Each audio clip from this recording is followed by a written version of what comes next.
Imavov and Borralho is going to be happening probably just a few hours after I post this video because it's going to be in UFC Paris. And thank God, I hope they make more of these events so the folks who be going to bed early like me can keep up with it. So most folks are going to be, I imagine, talking about what each of these athletes do really well. I want to get into specific holes in their game.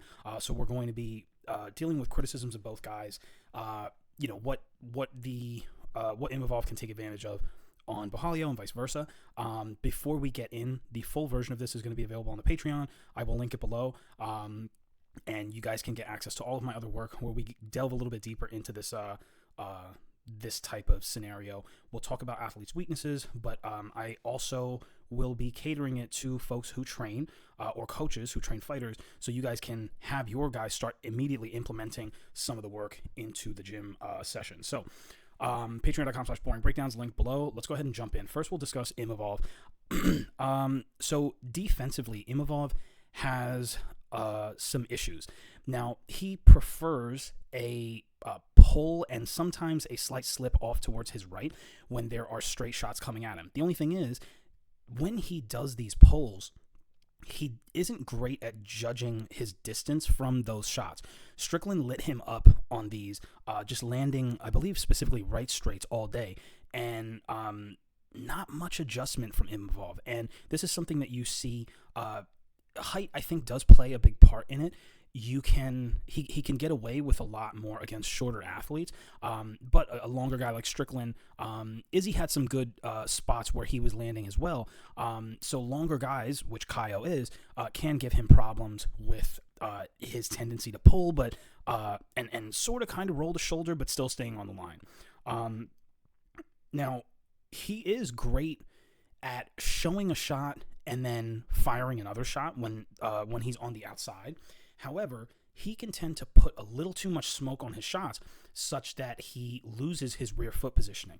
Now, those of you guys who've been following the work for a while know I talk about this often. This is, like, in my opinion, one of the most overlooked footwork errors in athletes across all combat sports, which is if I try to throw, let's assume I'm an orthodox athlete, so my right hand is going to be behind me.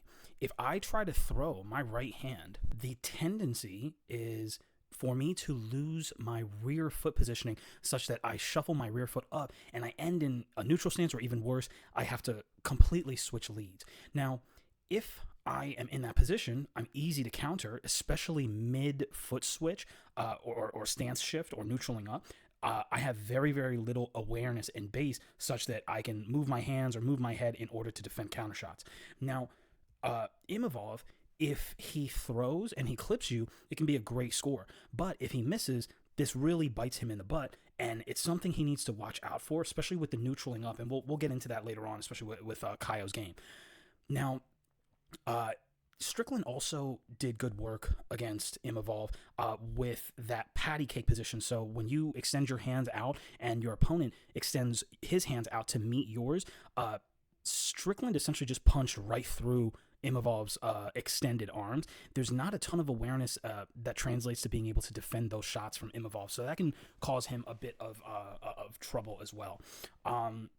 Same thing with the long guard. When Imavov throws up a long guard, it tends to not really matter much.